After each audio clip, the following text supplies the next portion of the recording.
अवधूत चिंतन श्री गुरुदेव दत्त. श्री स्वामी समर्थ. श्री स्वामी समर्थ. स्वामी म्हणतात, शहाणपण आणि शहाणपणा यातला फरक कळाला की माणूस नम्र बनतो.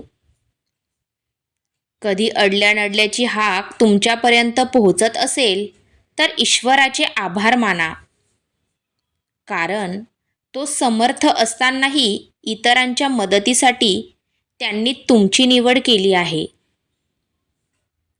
जोपर्यंत फोटोवर हार लागत नाही तोपर्यंत हार मानायची नाही.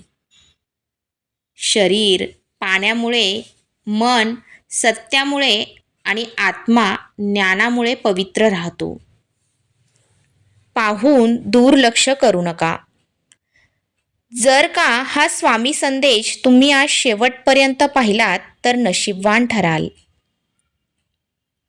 एक लक्षात ठेवा, जे लोक देवाकडे दुर्लक्ष करत नाहीत त्यांना दैवी शक्ती कुठल्या ना कुठल्या रूपात मदत करत असते.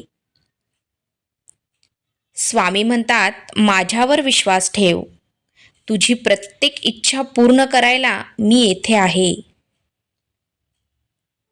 आयुष्यभर लोक तुम्हाला वेडे बनवतील, तुमचा अनादर करतील, तुमच्याशी वाईट वागतील. ते जे करतात ते देवाला पाहून घेऊ द्या. तुम्ही तुमच्या मनामध्ये द्वेष भावना निर्माण करून पापाचे भागीदार बनू नका, कारण द्वेष तुम्हालाही नष्ट करेल. आजची मेहनत उद्याचे यश आणते, म्हणून कधीही हार मानू नका. सकारात्मक विचार आणि सतत कठोर परिश्रम हेच यशाचे मूल मंत्र आहे.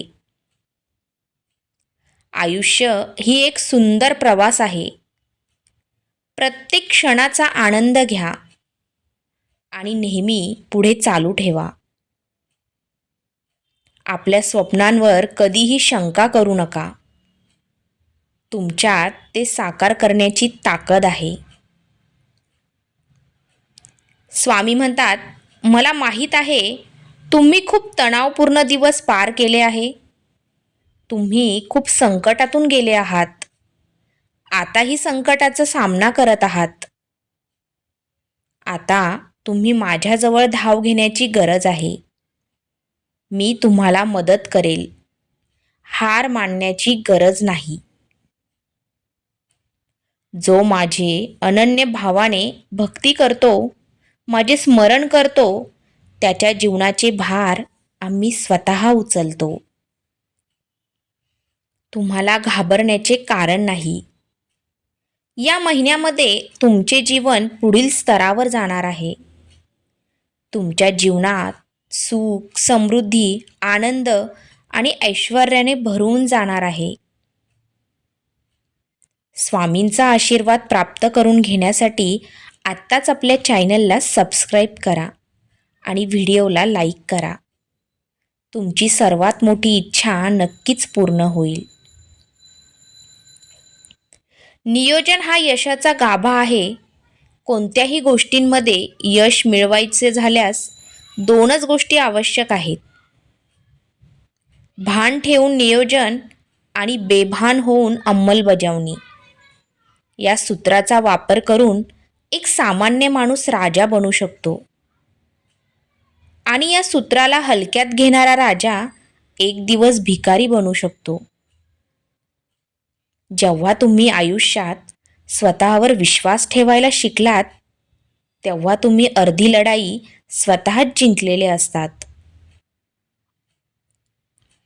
ज्यांच्यात हिंमत आहे त्यांनाच या जगात किंमत आहे.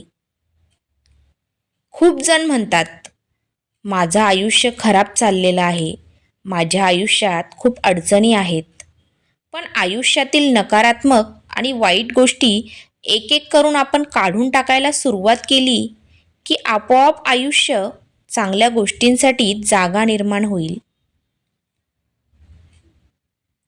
थोडा विचार करून पहा. जगाच्या रंगमंचावर तुमची जागा अशी असली पाहिजे की तुमची भूमिका झाल्यावर सुद्धा टाळ्या वाजत राहिल्या पाहिजे. कोणत्याही संकटांना घाबरू नका, कारण कोणत्याही संकटाशिवाय मिळालेले यश हे विजयी ठरवतो. पण संकटाशी सामना करून मिळालेला विजय हा इतिहास ठरवतो. काही वेळा आयुष्यात त्रास होणे गरजेचे असते. आपण वाईट आहोत म्हणून नाही, तर आपण चांगलं वागणं कोठे थांबवायचं हे कळण्यासाठी. जेथे आपण प्रत्यक्ष उपस्थित नसतो, तेथे आपल्या मागे असणारे गुण व अवगुण आपले प्रतिनिधित्व करतात. म्हणून गुण असे ठेवा की तुमच्या मागे सुद्धा तुमची प्रशंसा झाली पाहिजे. तुमचा पुढचा प्लॅन कधीही गावभर सांगत बसू नका, कारण तोंड बंद ठेवलेला मासा कधीही गळाला अटकत नाही. विनाकारण काळजी करणे म्हणजे आपण कधीही न घेतलेल्या कर्जावर व्याज भरण्यासारखे आहे. शब्द मोफत असतात, पण त्यांचा वापर अवलंबून असतो की त्याची किंमत मिळेल की किंमत मोजावी लागेल. जर तुम्ही एखाद्याला फसवण्यात यशस्वी झालात, तर ती व्यक्ती मूर्ख आहे अशी समजण्याची चूक करू नका. त्या व्यक्तीने तुमच्यावर तुमच्या लायकीपेक्षा जास्त विश्वास दाखवलेला असतो, हे विसरू नका. लोकांना जास्त हुशार बनवण्याच्या भानगडीत पडू नका, कारण एका मर्यादेनंतर तुमचं ज्ञान वापरून तुम्हालाच वेड्यात काढतील. समुद्राला गर्व होता की तो सर्व काही बुडवू शकतो. तितक्यात एक तेलाचा थेंब येतो आणि सहज त्यावर तरंगून जातो. ज्या क्षणी तुम्हाला जाणीव होते की आपल्या जीवनाचा प्रवास हा आपल्याला एकट्यालाच करायचा असतो, तो क्षण तुमचं आयुष्य बदलून टाकणारा असतो. अडचणी कितीही येऊ द्या, एक गोष्ट लक्षात ठेवा, प्रारब्धाच्या पुढे कोणालाही जाता येत नाही. त्यामुळे वादळात दिवे लावायचे स्वप्न पहा. मी तुम्हाला नक्की मदत केल्याशिवाय राहणार नाही. न मागता सगळं मिळतं, फक्त योग्य वेळ यावी लागते. यासाठी धीर धरा, माझ्यावर विश्वास ठेवा आणि तुमचे उत्तम कर्म करत राहा. आणि तुम्हाला सर्वांना एक विनंती आहे, व्हिडिओ आवडल्यास व्हिडिओला लाईक करून चॅनलला सबस्क्राईब करायला विसरू नका. माफी हा फक्त चुकांसाठी बाम ठरू शकतो, विश्वास तोडण्यासाठी नाही. म्हणून आयुष्यात आपल्याकडून चूक झाली तरी कोणाचा विश्वास तोडू नये याची काळजी घ्या. कारण क्षमा करणे अजूनही सोपे आहे, परंतु विसरणे आणि पुन्हा विश्वास ठेवणे अशक्य आहे.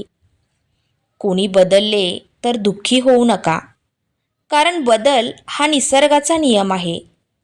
जेव्हा तुम्हाला आयुष्यात काहीही समजत नाही, तेव्हा सर्व काही देवावर सोडा. देवाकडून कधीही काहीही मागू नका, कारण तुम्हाला काय द्यायचे ते त्याला माहीत आहे. वाईट काळात तुम्हाला कोण साथ देईल याचा विचार करू नका, तर आत्ता तुम्हाला कोण सोडेल याचा विचार करा.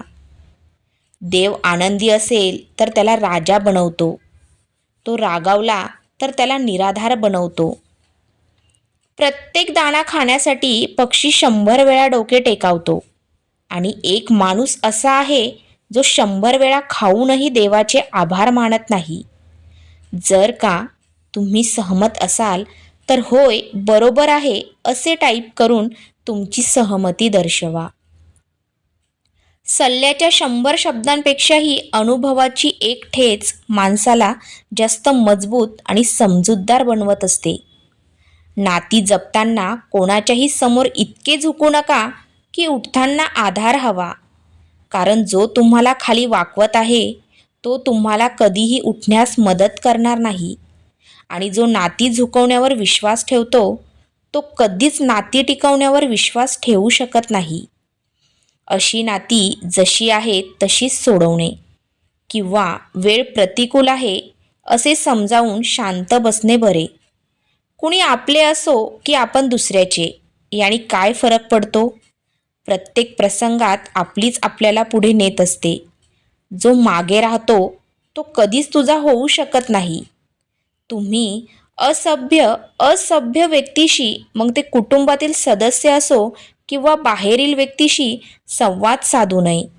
कारण अशी व्यक्ती मादकतेच्या नशेत इतकी बुडालेली असते की त्याला त्याच्यापेक्षा जास्त जाणकार कोणीही दिसत नाही. त्यामुळे तो कधीही असभ्य वागणार नाही. तुम्ही ते कोणासमोरही कुठेही तुमचा आदर कमी करू शकतात. आपल्या प्रतिष्ठेचे रक्षण करण्यासाठी आपण अशा व्यक्तीस टाळण्याचा प्रयत्न केला पाहिजे. कष्टाने लक्ष्मी मिळते तर मजुरांना का मिळत नाही? जर बुद्धी असेल तर हुशार आणि ती हुशार लोकांकडे का नाही? जो काळाचा रोग पाहून मागे सरकतो तोच काळाच्याही पुढे जाऊ शकतो. अहंकार हा कोणालाच चुकलेला नाही. त्याचे पण दोन चेहरे असतात, एक स्वाभिमान आणि दुसरा गर्व. अहंकाराचे रूपांतर जेव्हा स्वाभिमानात होतं तेव्हा कर्तृत्व जन्माला येतं. जेव्हा तो गर्वाचं रूप धारण करतो तेव्हा तो फक्त विनाशाला निमंत्रण देतो. हा संदेश शेवटपर्यंत ऐकल्याबद्दल धन्यवाद. श्री स्वामी समर्थ.